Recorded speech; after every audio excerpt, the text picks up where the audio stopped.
little bit taller. Thank you, everyone, for being here today. November 11th, 1944, over 80 years ago, Cheryl Ann Sanner entered the world to Catherine and Charles Sanner. However, at that time, her dad was stationed in New Guinea, as he was serving in the United States Navy during World War II. When word reached him via telegraph, there was an element of perplexity, as it read, his wife gave birth to a baby girl, and her name was Cereal. Needless to say, there was a sense of relief when soon after that another telegraph arrived, and it wasn't Cereal, it was Cheryl. They would share the same initials, C-A-S, until she married. Pop never got to meet Mom until she was 9 months old, but no worries. She was in excellent hands. She was being doted on by not only her mother, but 2 grandmothers, 2 great-grandmothers, as well as several aunts and neighbors. As one can imagine, with a world war going on, the joy and delight a new baby girl must have brought to all. And Mom was also the first grandchild on both sides of the family, until her sister, Ellen, came along 5 years later. These circumstances surrounding her first solo years was frequently the source of blame as to why she was a wee bit spoiled and often not exactly happy unless she got her way. And as my dad would say, this lasted for nearly all 80 years of her life. Now what I will call Chapter 2. It all began in 1954, the start of 4th grade. Mom's family had moved from the big city of Gloversville to the upper mountains in Benson. She was now attending Northville Elementary School and had a long bus ride home.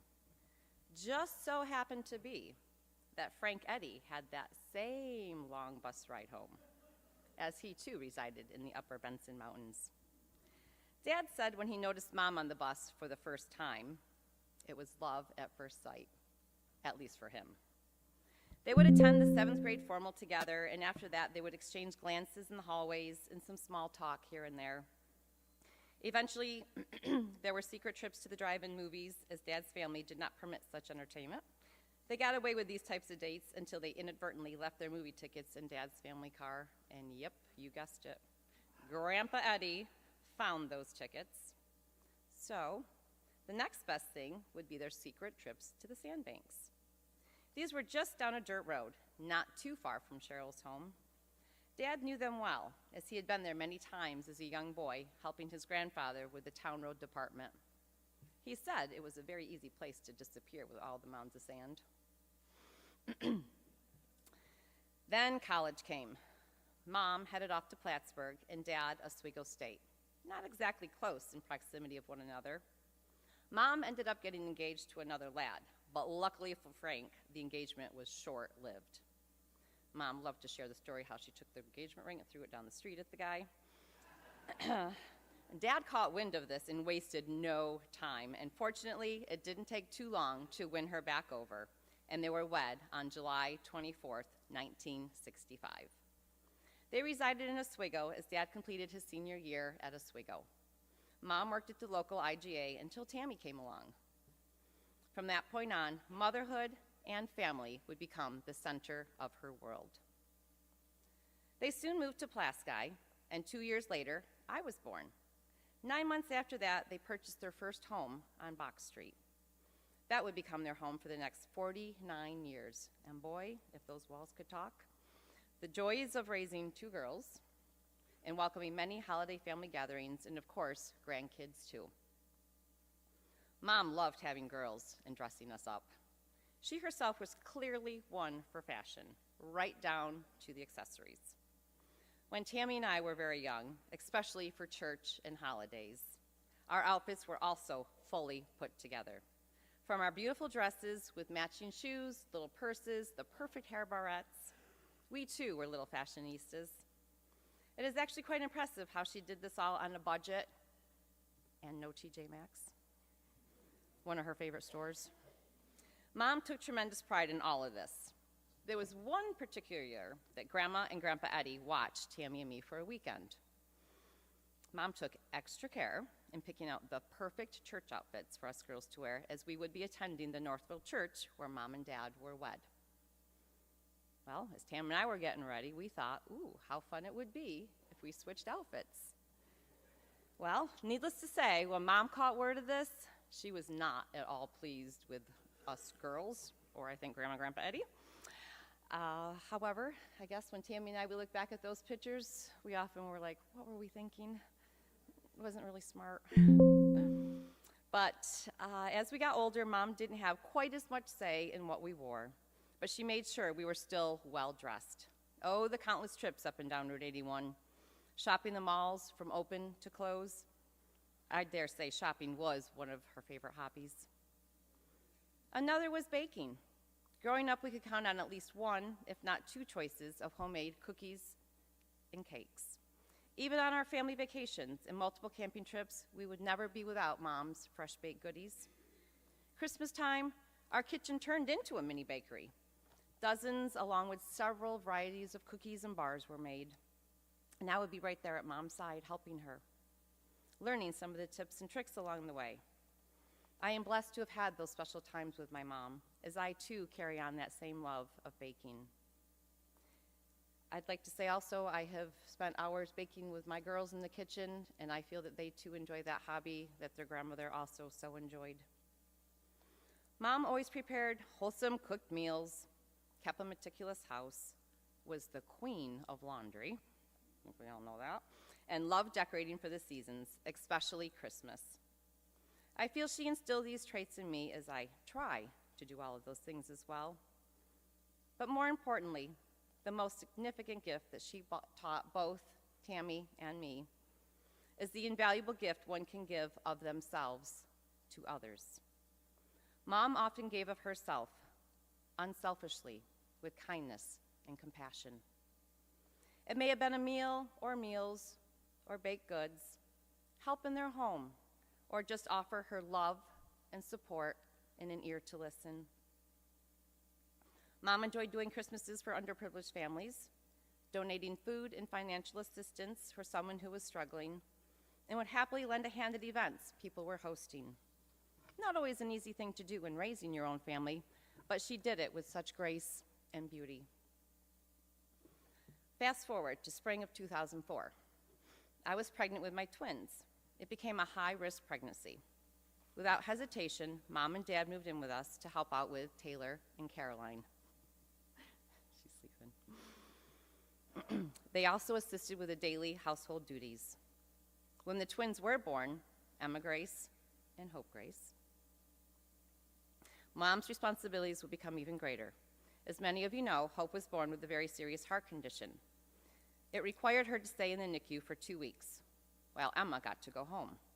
Without wavering, Mom took on the responsibility of caring for a newborn on top of everything else she was doing. Even after bringing Hope home, I was fortunate she continued to live with us. When the twins turned 4 months old, Hope underwent her first surgery, which kept her in the hospital for 6 weeks. Her second one, she was 18 months old, kept her in the hospital for 2 months. And during that whole time, Mom, with the help of Dad, took close to 100% charge of my household and caring for my 3 other daughters. In those early years, Mom and Dad were always there to step in and help us out, as Hope often battled health issues that would hospitalize her. When Hope had her third open heart surgery, this, I dare say, brought new challenges for Mom, as now Taylor and Caroline were in their early teens. There were also lacrosse practices at different times to juggle, homework, figuring out when to feed kids. I reflect back on those times and am forever grateful for all that Mom did for our family. I never would have been able to do it without her.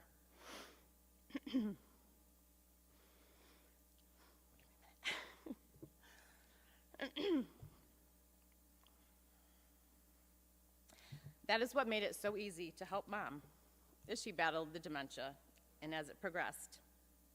She often would say, "Why are you doing this? You are so busy. This is no fun."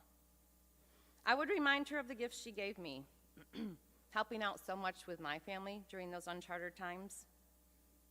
I would remind her of what she taught me through example as I grew up.